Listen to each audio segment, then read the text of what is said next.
What's up, guys? Matt Brown here for PlayPicks.com. Going to take a look at NFL Week 6 over at DraftKings this week. Looking here at the tournament lobby. As you can see, Millionaire Maker back down to 10 bills. So $10 this week, 3.75 million guaranteed. Of course, 1 million to first place. Play action, $3, 1 million guaranteed. Going to be 100 grand to first place in that one. Some of these other tournaments that we really enjoy playing. Be sure and keep a lookout on this fair catch. It's just a $12 single entry. Really like that one at 150K guaranteed. Coming down a little bit further, the nickel, week in, week out, play that tournament, $5, 150,000 guaranteed, only a 3 entry max.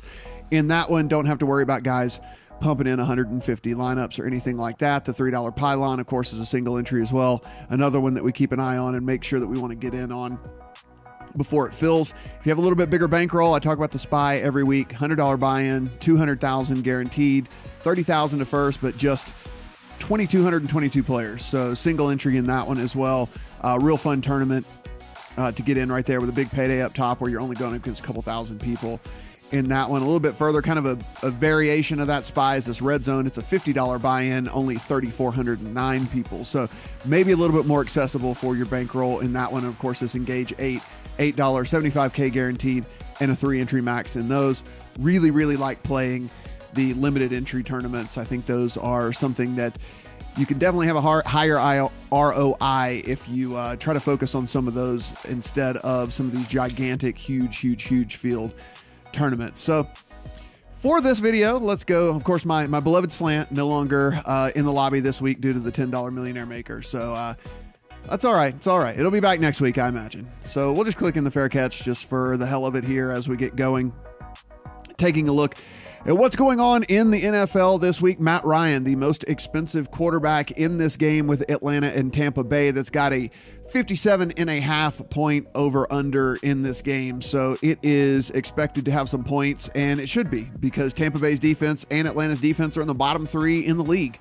So whenever you look at that, what are you going to get? You're going to get some fantasy goodness. Matt Ryan, going to have some tournament lineups with him, but at the $6,800 price tag, I'm going to look at the other side of the ball for my cash games, because way down here at 5,800 is Jameis Winston. Jameis Winston, a full $1,000 cheaper, and prices are pretty tight. When you get to messing around with your lineups in DraftKings this week, you're going to see that not as many value plays, certainly not as many ways that are slam dunks that we've had in the last couple of weeks. So $1,000 savings actually goes a pretty long way this week. And so Jameis Winston, I have him locked in as my cash game quarterback this week. Probably would take a lot for me to get off of him, to be honest, with just the way that the week plays out and the way that lineup construction is kind of going.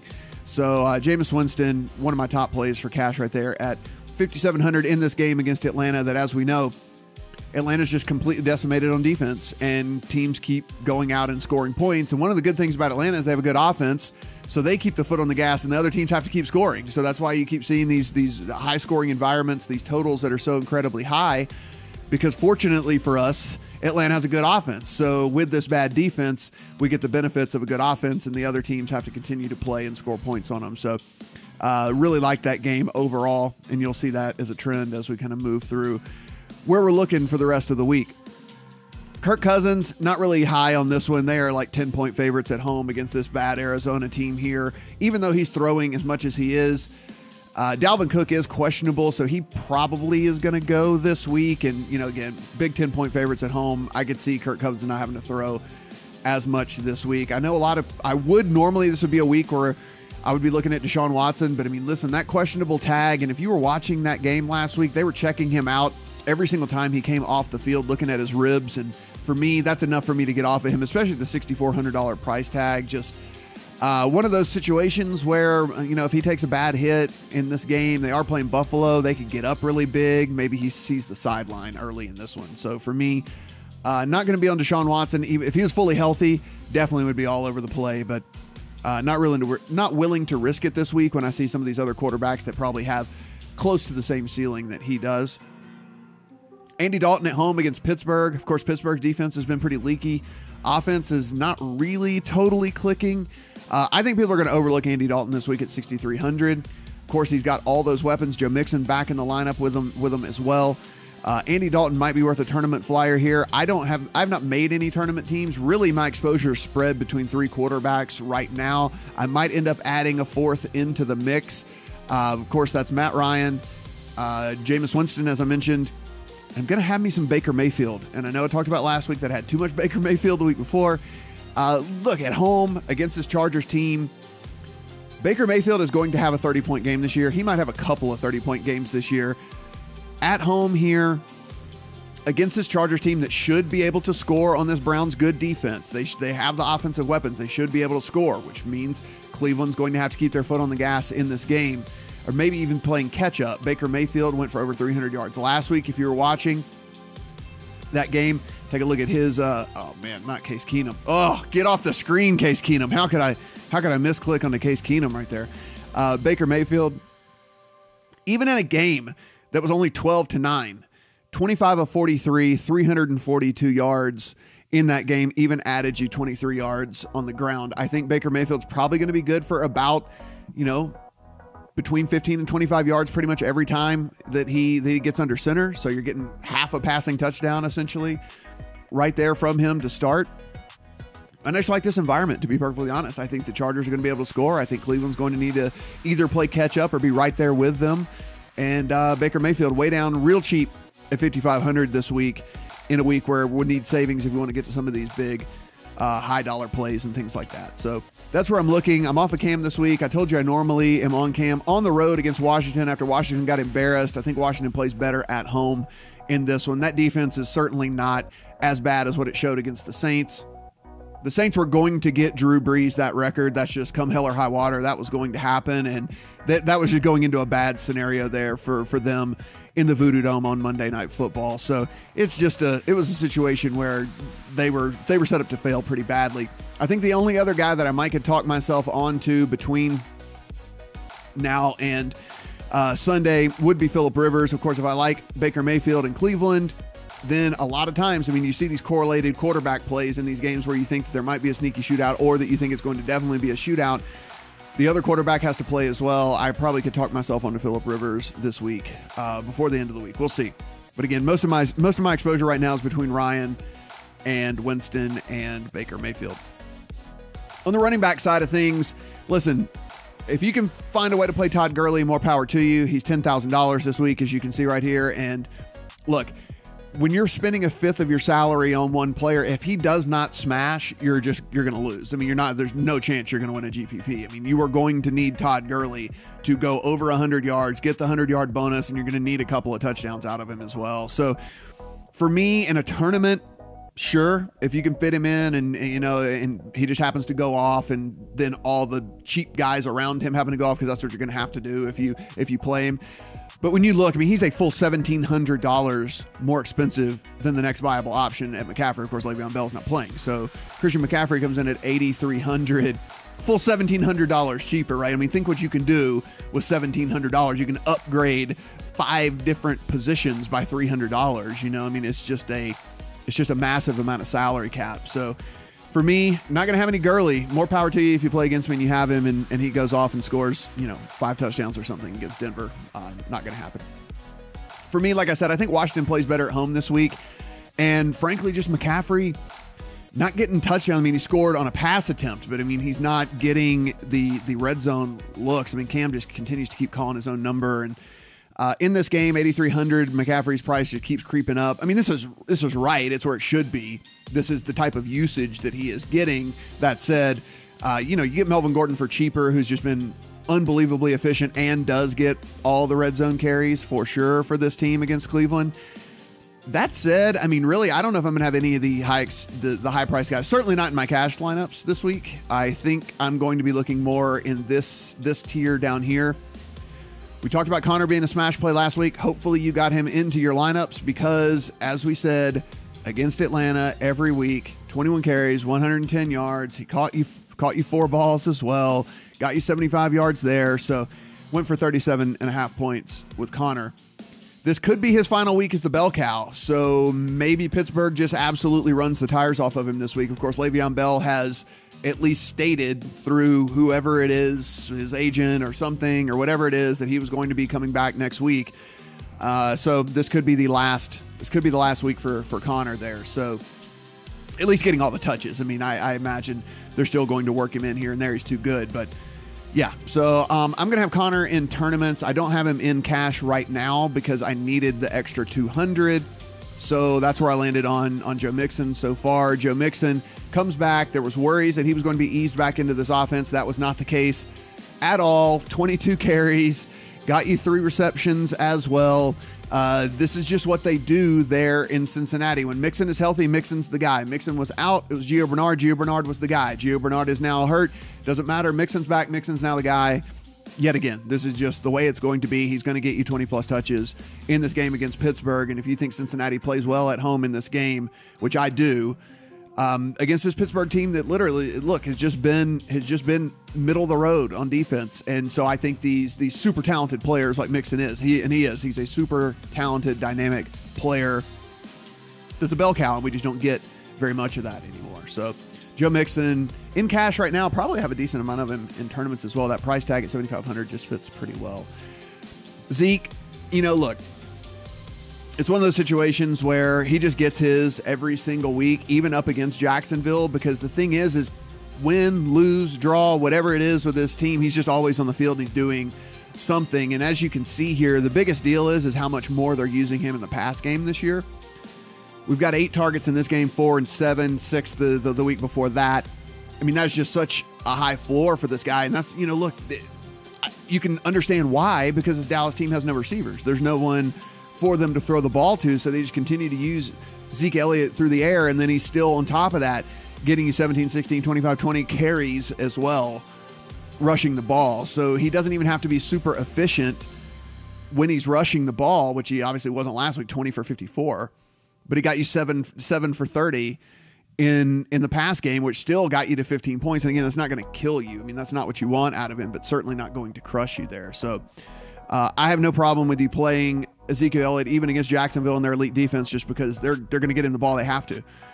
There's no one else that they can throw the ball to. There's no one else that they can do. There's nothing else that they can do with that Dallas offense. One of the worst offenses outside of Buffalo that there is.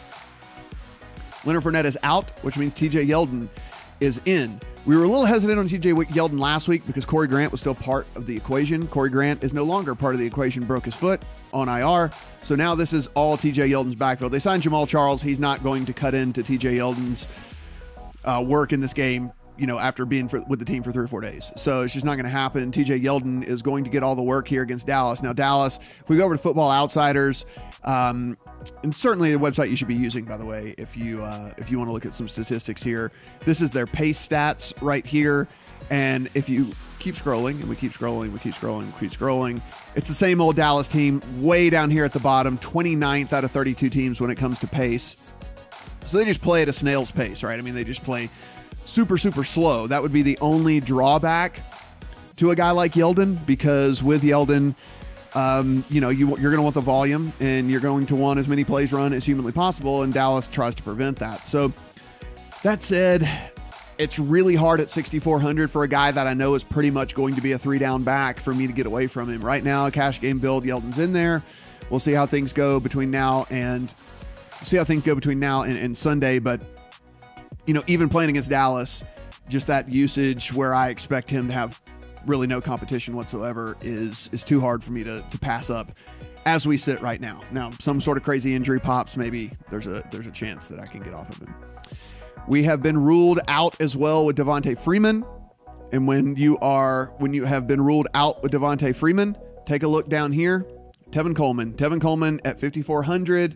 Now look, they're going to get Ito Smith some gigs, right? I mean, some touches. They're going to get Ito Smith some touches. That's just kind of the way that they're running this these days. But again, 5,400 in this game that we're talking about in Atlanta and Tampa Bay, absolute crazy. We expect a scoring fest back and forth. And Tevin Coleman, I mean, it's just going to be really, really hard for us to get away from him at 5,400 in this scenario. I'm not glossing over David Johnson at 5,900. I know, it's crazy, right? 5,900 for David Johnson. But Arizona goes on the road at Minnesota. Minnesota's defense not as good as we thought they were going to be. They're actually really not good, to be honest with you. And I don't know why. There's pretty much the same personnel there. But they just won't use David Johnson the way they should be using David Johnson, no matter what they say. We look at this here. Look at these targets: 2, 4, 4, and 3. This is a guy in 2016 when he was healthy, had 120 targets and 80 catches. And they just refuse to use the guy to his strengths. I mean, this guy used to play receiver. It's just crazy, crazy, crazy. And so without getting, those catches, because it's just really hard for him to smash. Because, I mean, listen, Arizona's not good. They're not going to score a ton of touchdowns. I mean, he had 20 points last week, and he needed 2 touchdowns to get there, to get those 20 points. If he doesn't get those 2 touchdowns, I mean, you're looking at a guy with whatever, 10 points or something, like 10 or 9 or 10 points. So for me, David Johnson, I hate that I'm not like jumping up and down about his $5,900 price tag, but it's just, Arizona doesn't score very often, and he's not getting the work in the pass game. I hope I'm not on him this week, but they actually use him and give him, 7, 8, 9 targets, and then that way we can start using him again, because I love David Johnson. I think he's so incredibly talented, but just I can't go there this week. Nyheim Hines, if you've been following the Indianapolis situation, they're just all kinds of banged up on the offensive side of the ball. Not a lot of guys for Andrew Luck to go to, so I expect Hines to kind of be a safety valve there. I mean, certainly not cash game viable or anything like that, but if you're looking for kind of a deep tournament play, certainly something to take note of. One of the things we're going to be watching right up until Sunday is the injury status of Isaiah Crowell. He is listed as questionable. If he is not able to go, way down here, where is Bilal Powell? I think he's 40. We could just Bilal Powell, 4,500 for Bilal Powell, and he would be going up against Indianapolis, obviously a defense that we don't fear in the least bit. And he would just be the guy to get all the touches. He still out-touched Isaiah Crowell, despite Isaiah Crowell going for over 200 yards last week. He still out-touched him.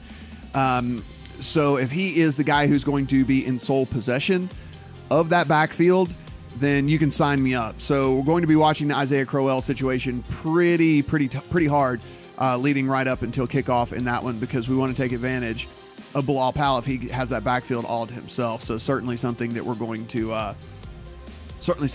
look at there. Digging a little bit deeper, I know there's been some people who are high on Dion Lewis in this game. I just hate the Tennessee offense with a purple passion. If you want to go there, go right ahead. Just not something I'm really into. I think the cheapest guy for a tournament flyer that I would go after is Chris Carson. I understand he's kind of in a time split there with Davis, but they're still giving him a pretty decent amount of touches. And we know, I mean, we knew he was coming off of the 32 touch game. We know it was never going to happen again, but look, still got 19 touches last week, right?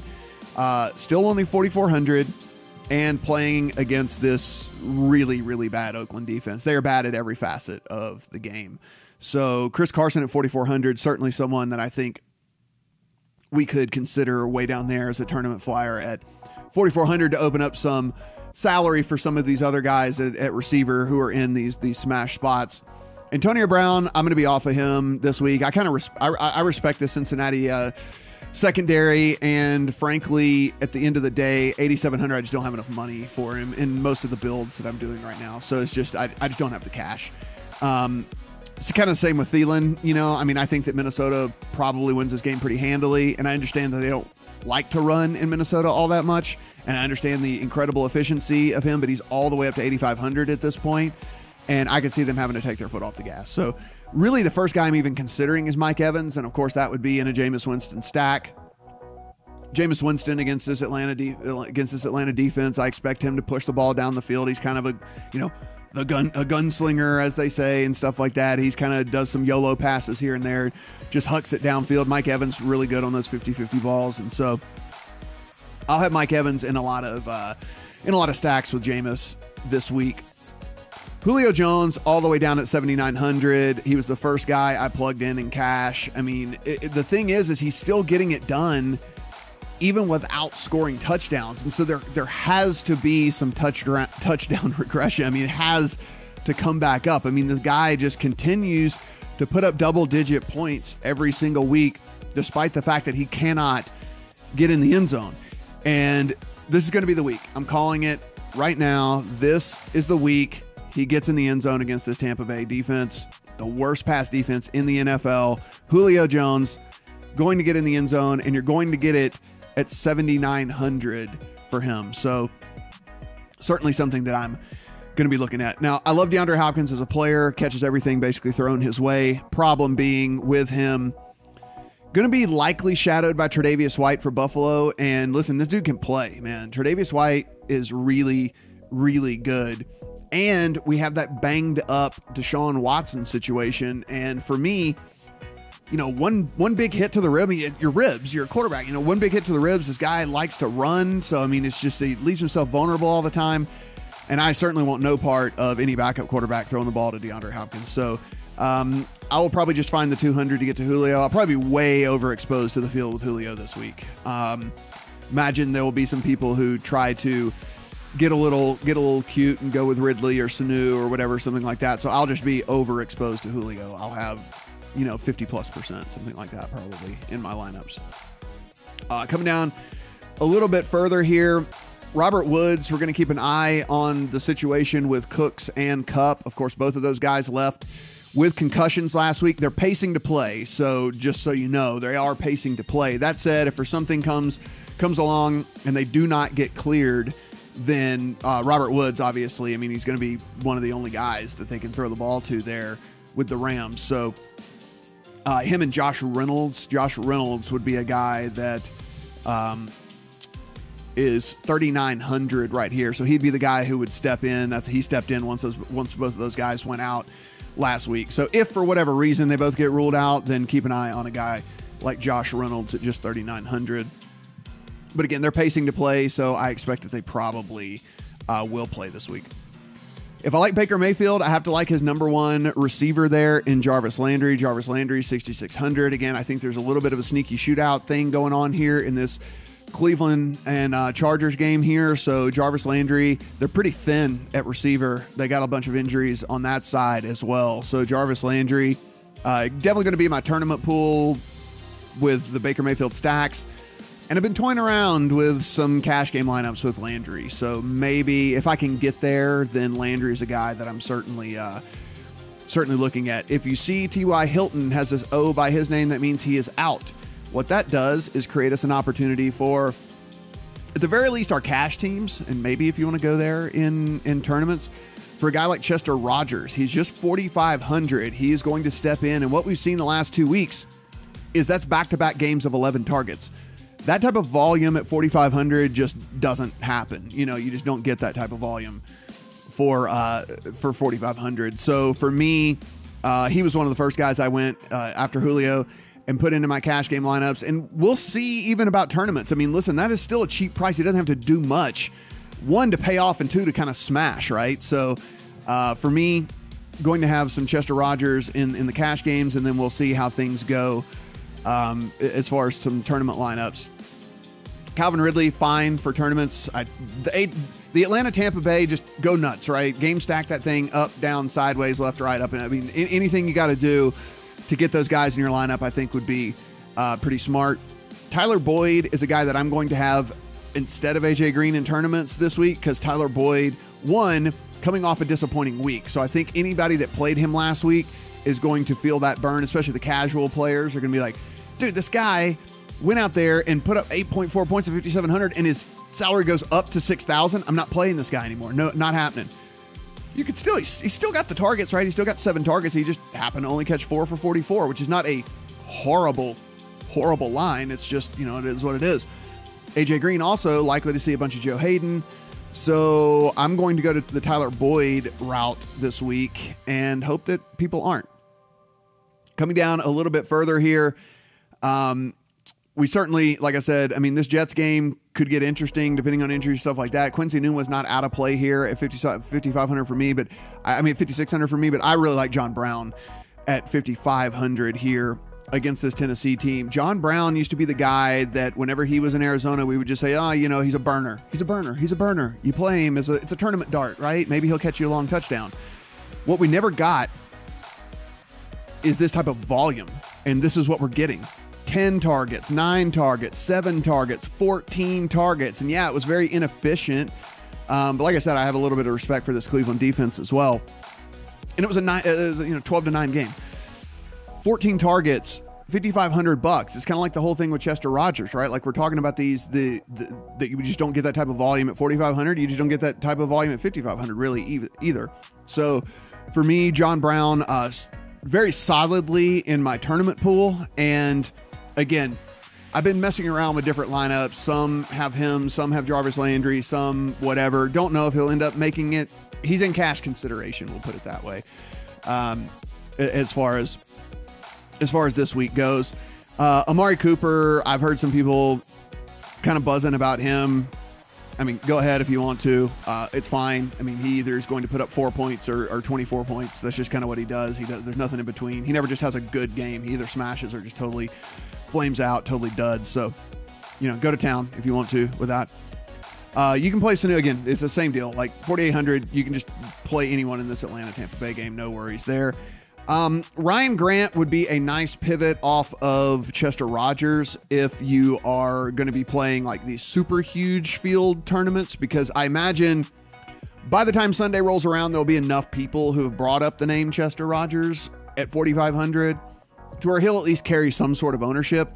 But no one's really talking about Ryan Grant. He's the other guy there that's going to benefit from T.Y. Hilton being out and Eric Ebron being kind of banged up. So Ryan Grant, certainly a guy that I will have in like the super big field tournaments. I don't play a lot of the millionaire maker / play action tournaments with hundreds of thousands of entries and stuff. But the few times that I do, I like to, kind of really go off the wall. And so Ryan Grant will be the guy that'll probably land on that type of lineup and hope that maybe they both eat, because I'll still need Chester Rogers to do well if I'm going to do well in cash. A little bit further down here, really the only other guy that I have written down as a possibility, of course, we mentioned the Josh Reynolds kid, should there be the double injuries there for the Rams, but is Taylor Gabriel.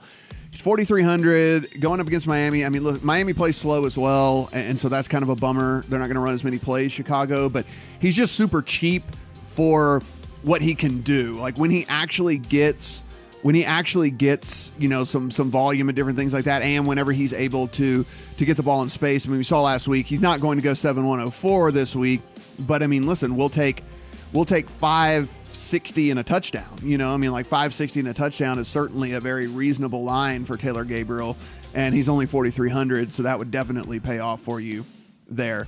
At the tight end position, this is pretty easy. Ebron's price has gotten up to 5,400 now, and that's a lot for a guy that's going to be playing banged up if he goes. I mean, he's questionable. Looks like he's going to go, but even if he does, he's going to be banged up. I would just rather save the 200 and play Jordan Reed if I'm paying up this week at tight end. So I would rather go there. I think mainly the concentration for this week is going to kind of be in this range right here. Njoku, like I mentioned, they're pretty thin at receiver for Cleveland. I think Njoku is going to see a little bit of an uptick. You got Cameron Brate right here. O.J. Howard is questionable leading into that game. That's really kind of a pivot point for where people will go, I think, and how lineup construction will be, because O.J. Howard plays. People are going to fall off of Brate. He doesn't play. People are going to be all over Brate at 3,700, and rightfully so. I mean, we've seen Jameis Winston loves to throw to Cameron Brate for whatever reason. It's just like that's his dude. So he really likes doing that. I think this will be like the lock cash game play if O.J. Howard sits. And past that, I still think it's a solid tournament play. I mean, he's just really cheap, catches you a touchdown pass, and he only needs a handful of receptions, a handful of yards, and a touchdown, and he's beat his $3,700 price tag. Of course, Austin Hooper in that game. Again, go nuts in the Atlanta-Tampa Bay game. Would never tell you not to.